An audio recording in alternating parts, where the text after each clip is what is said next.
nosso Senhor Jesus Cristo e sua Mãe Maria Santíssima. Para sempre sejam louvados.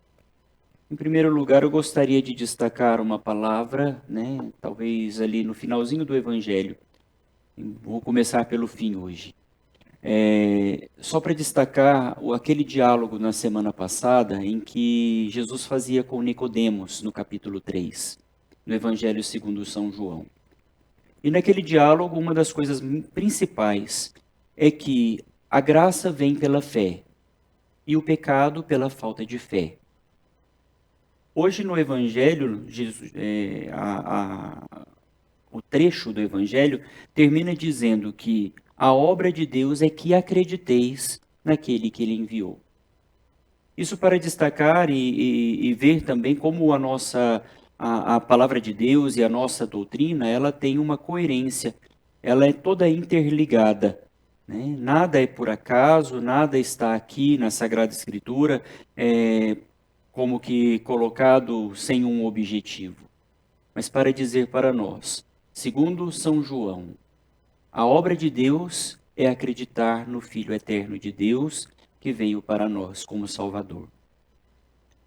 A sequência do Evangelho nesses dias, desde sexta-feira passada, no capítulo 6, vai culminar no ponto máximo daquilo que nós celebramos no dia de ontem. Ontem, no terceiro domingo do tempo da Páscoa, a liturgia nos apresentou a caminhada dos discípulos de Emaús com Jesus, até a mesa da Eucaristia, que ao partir do pão, os discípulos perceberam que era Jesus. Durante toda a caminhada eles não perceberam que era Jesus, mas quando Jesus partiu o pão, tomou o pão em suas mãos, olhou para o céu, deu graças e partiu, os discípulos perceberam, é o Senhor. Esse reconhecimento de que Jesus está presente no meio de nós, como uma promessa, a promessa que ele fez, eis que estarei convosco todos os dias até o fim dos tempos, se cumpre na Eucaristia. Nós estamos também fazendo uma caminhada, o Evangelho segundo São João, no capítulo 6, nós temos um longo texto a respeito do pão da vida, que é preparado pela multiplicação dos pães e dos peixes.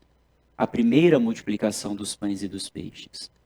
Jesus, num lugar isolado, tendo 5 pães de cevada em suas mãos e também 2 peixes, apresentado por uma criança, que foi trazido por André, irmão de Simão Pedro. Passa para as mãos de Jesus e depois de ter dado graças, distribuído entre os discípulos, que distribuíram para o povo que estavam ali sentado naquele lugar, e todos comeram e ficaram saciados, recolhendo então 12 cestos de tudo aquilo que eles tinham comido e tinham já estado saciados, recolheram ainda 12 cestos. Jesus então se coloca num lugar distante, deserto, para estar em oração e despede a multidão. Manda que a multidão vá embora, despede também os discípulos que entram na barca e começam então a sua jornada para o outro lado do mar da Galileia, para a cidade de Cafarnaum. Ele permanece ali sobre o monte, naquele lugar deserto. Só que algumas pessoas perceberam que Jesus não tinha entrado na barca, mas também quando procuraram ele ali, não o encontraram.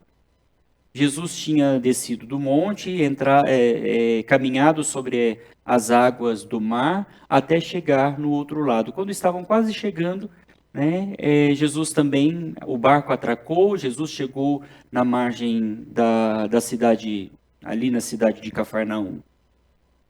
E na sequência de tudo isso, as pessoas que estavam procurando Jesus daquele outro lado foram atrás de Jesus, entraram em outras barcas que chegaram de Tiberíades e eles foram para Cafarnaum também. E quando chegaram, perguntaram para Jesus, Senhor, como o Senhor chegou aqui? E aqui é interessante esse diálogo de Jesus, Rabi, quando chegaste aqui? Eles perceberam, não entrou na barca com os discípulos, não havia outra barca, Fazer o caminho pela margem, margeando o lago da Galileia, era impossível chegar a tempo, porque, só para vocês terem uma noção, de comprimento, o mar da Galileia, o lago de Tiberíades, ele tem 24 quilômetros de extensão e 14 de largura. Então, um lago muito grande. Tanto é tão grande que é chamado, embora de água doce, é chamado de mar de água doce, o mar da Galileia, né? O lago de Tiberíades. Não era possível margear até chegar com aquele tempo. Então, eles perguntaram, quando foi que o Senhor chegou aqui? E Jesus, então, não responde objetivamente, mas os faz pensar o motivo pelo qual eles estão buscando Jesus, que, na verdade, é o motivo pelo qual muitas pessoas o buscam hoje.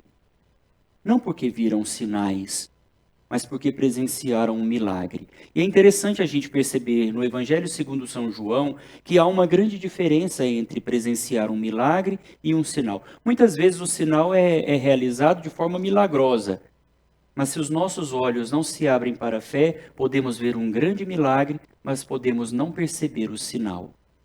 O sinal é a presença de Deus. O milagre é algo extraordinário que acontece.